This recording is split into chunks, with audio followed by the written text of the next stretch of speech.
मेरा नाम है गोपाल शाह और आप देख रहे हैं ग्राउंड सर्वे न्यूज।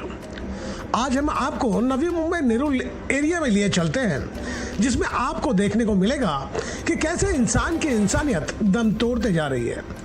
एक हृदय विदारक घटना जिसमें इंसान दर्द से छटपटाता रहा, पर वहां रहने वाले लोगों ने न पुलिस को फोन किया न ही एम्बुलेंस बुलाए।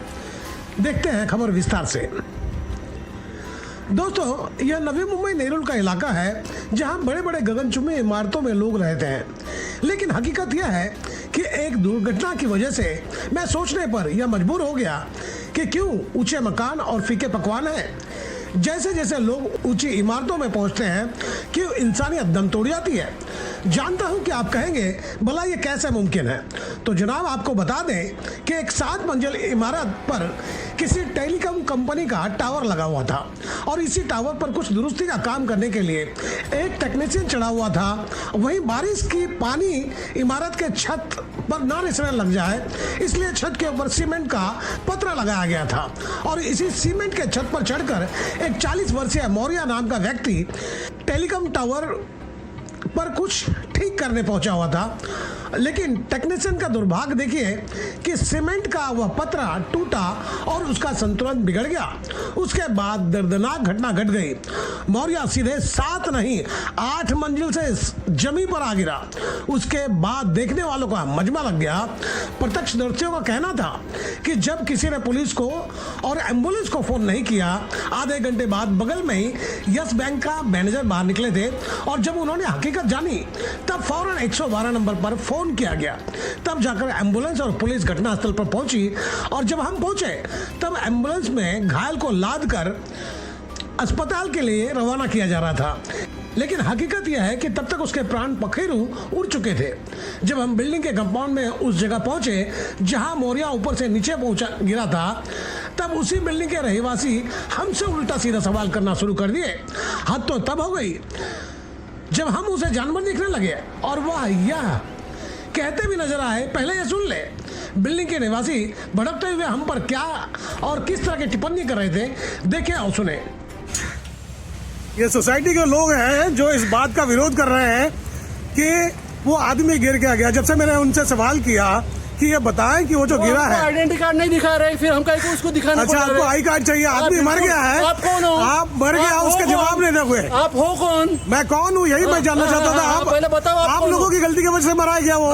तो तुम्हारी गलती की वजह से मरा है। मेरी यही बिल्कुल बिल्कुल मैं चाहता था कि आप ऐसा बोलिए कुछ। तुम्हारी गलती की वजह से। तुम हो कौन हमारी बिल्डिंग में घुसने को? जी जी जी जी जी, बहुत बहुत शुक्रिया। वहीं घटनास्थल से लौट रहे पुलिसकर्मी से हमने बात की है।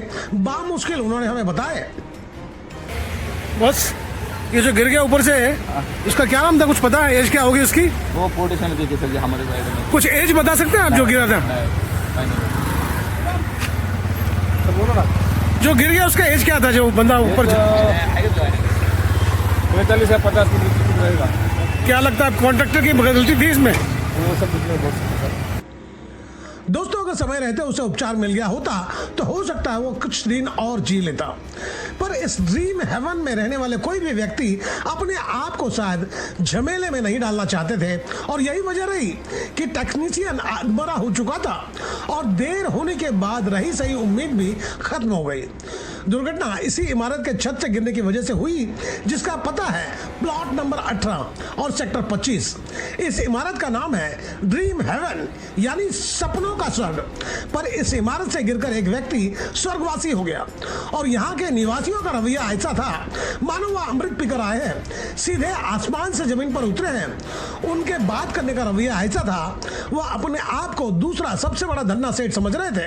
पर हकीकत यह है कि उनके भीतर खौफ भर गया था कि जब पुलिस केस होगा तब कौन कौन से सवाल का जवाब देना होगा, क्योंकि 40 वर्षीय व्यक्ति के पास कोई सेफ्टी बेल्ट नहीं था।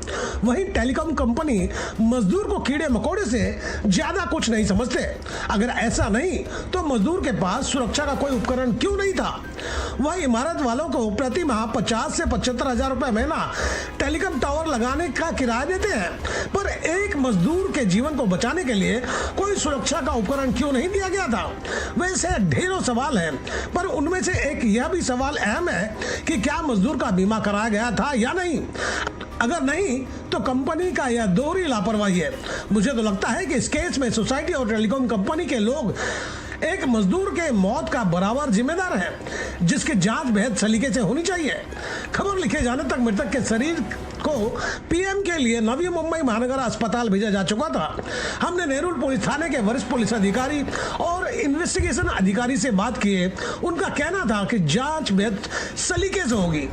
अभी एडीआर दर्ज कर लिया गया है, तो देखना होगा दोस्तों इसमें इस गरीब व्यक्ति को इंसाफ मिलता है कि नहीं, क्योंकि यह लापरवाही का नतीजा है। तो दोस्तों आपको मेरी खबर बेहतर लगी हो तो लाइक करें, सब्सक्राइब करें और बेल आइकन दबा दें। आप हमें कोई सुझाव देना चाहते हैं तो कमेंट बॉक्स पर लिख भेजें। तो गोपाल साहब को दीजिए इजाजत, जल्द हम दूसरी खबर के साथ हाजिर होंगे।